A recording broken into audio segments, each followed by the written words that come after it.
नमस्कार, आप देख रहे हैं आचरण न्यूज और मैं हूं आपके साथ दीवा। आइए जानते हैं आज की कुछ मुख्य खबरें। अतिशी ने अनोखे अंदाज में संभाला दिल्ली के मुख्यमंत्री का कार्यभार। तिरुपति के बाद अब वृंदावन के प्रसाद पर भी उठे सवाल। न्यूयॉर्क में बोले प्रधानमंत्री मोदी का नियति ही मुझे राजनीति में लाई है। चेस ओलंपियाड में भारत के हिस्से में आए 3 गोल्ड मेडल। पंजाब की आप सरकार में कैबिनेट फेरबदल आज। अब जानते हैं खबरों को विस्तार से। अतिशी ने अनोखे अंदाज में संभाला दिल्ली के मुख्यमंत्री का कार्यभार। मुख्यमंत्री की कुर्सी के बगल में अलग कुर्सी रखकर बैठी आम आदमी पार्टी की नेता अतिशी ने एक अनोखे अंदाज में दिल्ली के मुख्यमंत्री का कार्यभार ग्रहण किया है। उन्होंने मुख्यमंत्री की कुर्सी के बगल में एक खाली कुर्सी रखकर पदभार संभाला, जिससे ये संदेश दिया कि यह कुर्सी अरविंद केजरीवाल की है और वह उनकी परंपरा का सम्मान कर रहे हैं। अपने इस कदम के माध्यम से अतिशी ने अपनी वफादारी और समर्थन को स्पष्ट किया। सीएम बनते ही अतिशी ने कहा कि आज मैंने दिल्ली के मुख्यमंत्री का कार्यभार संभाला है और मुझे अपनी भावनाएं व्यक्त करते हुए भरत जी की याद आ रही है। जिस तरह से भरत जी ने भगवान श्री राम की खड़ाऊ रखकर काम किया, मैं भी अगले 4 महीने इसी भावना के साथ ये पद संभालूंगी। इस बयान से साफ होता है कि वह अपने कार्यकाल को केवल एक औपचारिकता नहीं बल्कि एक जिम्मेदारी समझती हैं। अतिशी ने भाजपा पर निशाना साधते हुए कहा कि पिछले 2 वर्षों से भाजपा ने अरविंद केजरीवाल पर कीचड़ उछालने में कोई कसर नहीं छोड़ी। उन्होंने बताया कि केजरीवाल को 6 महीने जेल में रखा गया और यहां तक कि अदालत ने भी कहा कि उन्हें दुर्भाग्यपूर्ण से गिरफ्तार किया गया।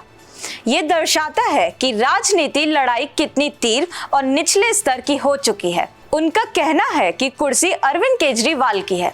मुझे पूरा विश्वास है कि आगामी फरवरी में होने वाले चुनाव में दिल्ली की जनता उन्हें फिर से जिताकर मुख्यमंत्री बनाएंगी। अतिशी ने इस मौके पर यह भी कहा, अब दिल्ली की जनता को एकजुट होना चाहिए और अपने अधिकारों के लिए आवाज उठानी चाहिए। उनका संदेश स्पष्ट है, वह सिर्फ एक अंतरिम सीएम है, लेकिन उनका लक्ष्य और आकांक्षाएं पूरी तरह से केजरीवाल के नेतृत्व के साथ जुड़ी हुई है। तिरुपति के बाद अब वृंदावन के प्रसाद पर भी उठे सवाल। डिंपल यादव ने की जांच की मांग। आंध्र प्रदेश के तिरुपति मंदिर के लड्डू में पशुओं की चर्बी मिलने के मामले सामने आने के बाद सियासी हलचल तेज हो गई है। समाजवादी पार्टी की सांसद डिंपल यादव ने इस मुद्दे पर कहा कि आम आदमी के खाने में हो रही मिलावट की गंभीरता को नहीं सही से लिया जा रहा है। उन्होंने कहा कि इस संवेदनशील मामले की जांच जरूरी है और वृंदावन में भी इसी तरह की घटना सुनने को मिली है। डिंपल यादव ने बताया कि मिलावटी अनाज, तेल और घी जैसे खाद्य पदार्थ समाज के हर वर्ग तक पहुंच चुके हैं। तिरुपति बालाजी मंदिर में प्रसाद में जानवरों की चर्बी मिलने की खबर के बाद मथुरा में खाद्य एवं औषधि प्रशासन विभाग सक्रिय हो गया। FSDA ने पिछले 48 घंटों में विभिन्न स्थानों से प्रसाद के कुल 13 नमूने एकत्रित किए हैं और उन्हें प्रयोगशाला भेजा गया है। ये नमूने श्री कृष्ण जन्मभूमि वृंदावन में ठाकुर बाके बिहारी और गोवर्धन के दान घाटी मंदिर के बाहर की दुकानों से लिए गए हैं। FSDA के सहायक आयुक्त धीरेन्द्र प्रताप सिंह ने बताया कि प्रयोगशाला की रिपोर्ट के बाद ही ये स्पष्ट होगा कि प्रसाद में किसी प्रकार की मिलावट है या नहीं। उन्होंने कहा कि पूरे जिले में बड़े पैमाने पर प्रसाद की जांच की अभियान सोमवार से शुरू होगा। दुकानदारों को चेतावनी दी गई कि वे किसी भी खाद्य पदार्थ में मिलावट ना करें, क्योंकि स्वास्थ्य के साथ खिलवाड़ बर्दाश्त नहीं होगा। किसी भी प्रकार की गड़बड़ी पाए जाने पर कानूनी कार्रवाई की जाएगी। न्यूयॉर्क में बोले प्रधानमंत्री मोदी, कहा नियति ही मुझे राजनीति में लाई है, मैं सालों तक देश भर में भटकता रहा था। प्रधानमंत्री नरेंद्र मोदी ने अमेरिका यात्रा के दूसरे दिन रविवार को न्यूयॉर्क में भारत समुदाय को संबोधित किया। उनके 1 घंटे 7 मिनट के भाषण में उन्होंने अपने राजनीतिक जीवन, भारत की प्रगति और प्रवासियों के मुद्दों पर चर्चा की। जब मोदी न्यूयॉर्क के नाउस वेंटेस कॉलेजियम पहुंचे तो हजारों लोगों ने मोदी मोदी के नारों के साथ उनका स्वागत किया। समारोह की शुरुआत अमेरिका राष्ट्रगान से हुई। इसके बाद भारत के राष्ट्रगान गाया गया। अपने संबोधन में मोदी ने कहा, मेरे जीवन का एक बड़ा हिस्सा ऐसा था जब मैं वर्षों तक देश में भटकता रहा। जहाँ खाना मिला खा लिया, जहाँ सोना मिला सो गया।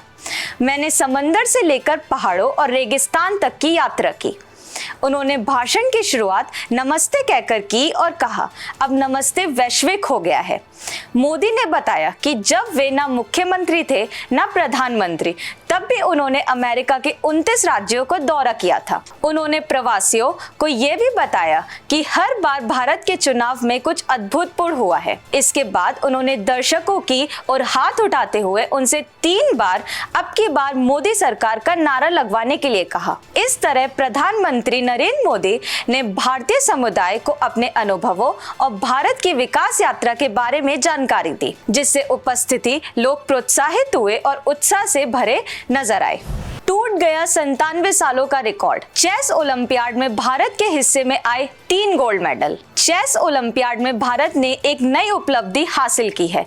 97 वर्षों में जो नहीं हुआ वह डी गुकेश और अर्जुन एरिगैसी की मदद से अब संभव हो पाया है। भारत ने चेस ओलंपियाड के ओपन सेक्शन में गोल्ड मेडल जीता और वुमेन्स सेक्शन में भी भारत ने स्वर्ण पदक अपने नाम किया।